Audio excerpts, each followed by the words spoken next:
Today we're looking at a VU meter with a Bluetooth speaker amp attached to it.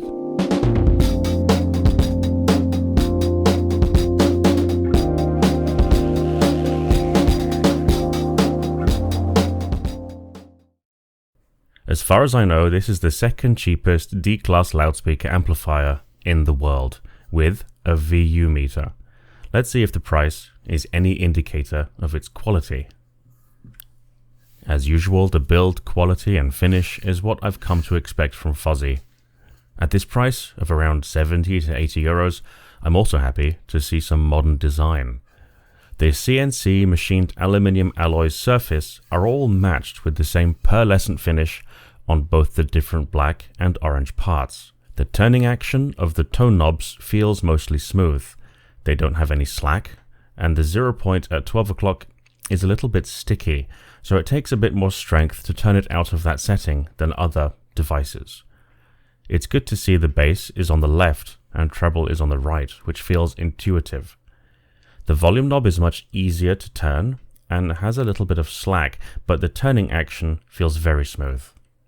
Just like the BT20A Pro, the volume knob doubles as a button for clearing the Bluetooth pairing. It has a very short actuation and a nice tactile action. The power toggle switch has 3 settings.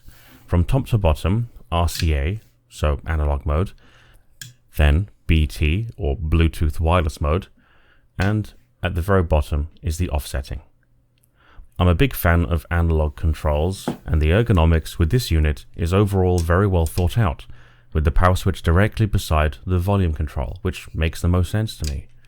All 3 knobs are on the smaller side, but it fits the size of the unit and the ergonomics are not bad.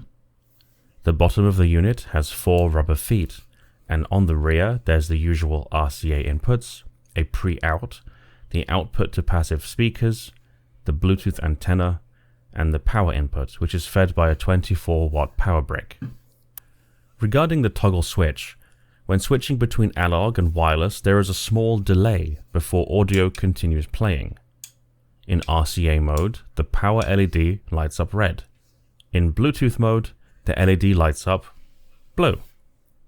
At any volume, there was no humming in the Bluetooth, and objectively, I was extremely satisfied with the quality of the audio signal. At no point while moving around my home did the Bluetooth signal drop off or degrade in quality, so the range is also excellent. To clear the Bluetooth pairing, you need to hold down the power button for 5 seconds. The pre-out is a nice extra feature to have, as it might be useful as an output for some powered subwoofers. Overall, all the knobs, switches, colors, and connections are in the right places and ultimately intuitive. Personally, the layout of this unit makes vastly more sense than the BT20A Pro, for example, with treble and bass tone knobs reversed, and the power switch on the other side of the unit to the volume control. To get the only potentially negative point out of the way, on analog RCA input mode, there will be a quiet electrical humming sound near the very highest volume, starting at around 4 o'clock on the volume control. In reality, you will never use this amplifier at this level, as this volume also goes well into the red area of the VU meter, which of course is an indication of the introduction of distortion, and is also well into ear and loudspeaker thrashing levels of volume.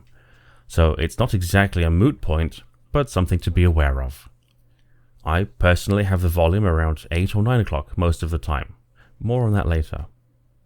Compared with entry-level A-class receiver amps, for example, I've come to greatly appreciate the entire package offered by these small D-class giants.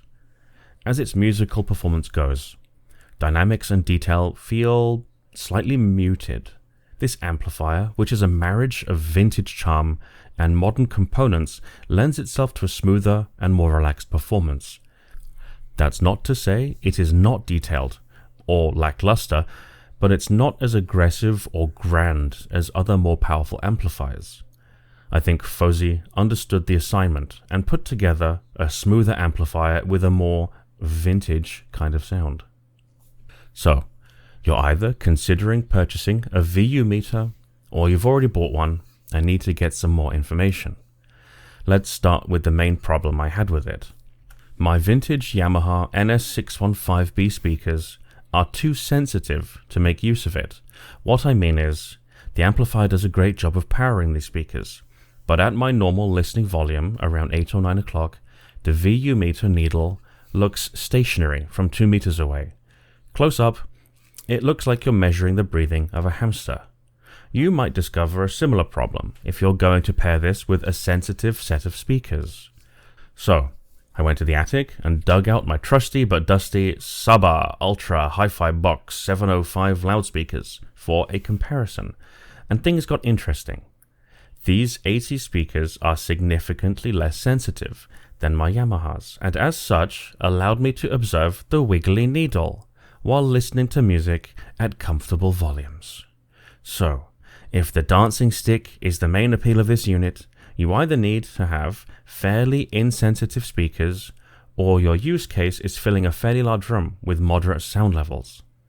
Either way, you get at the very least a calming orange glow at the heart of your hi-fi.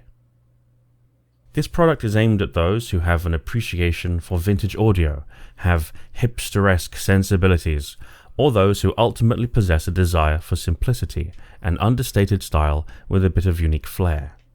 For even a medium-sized stereo setup, this has enough power to fill medium-sized rooms and enough nuance and control for a small desktop scenario. If you're looking for something exciting and powerful and energizing, you might need to look at something a bit more technical and powerful like the BT20A Pro, but for a slightly smoother, relaxed sound that can still be adjusted to taste, I can't think of a reason not to consider this VU meter. It's a little expensive, but you do get quite a good amplifier with it, good tone controls, and extremely intuitive layout and design, and a great Bluetooth connection. Take it easy, and I'll see you in the next one.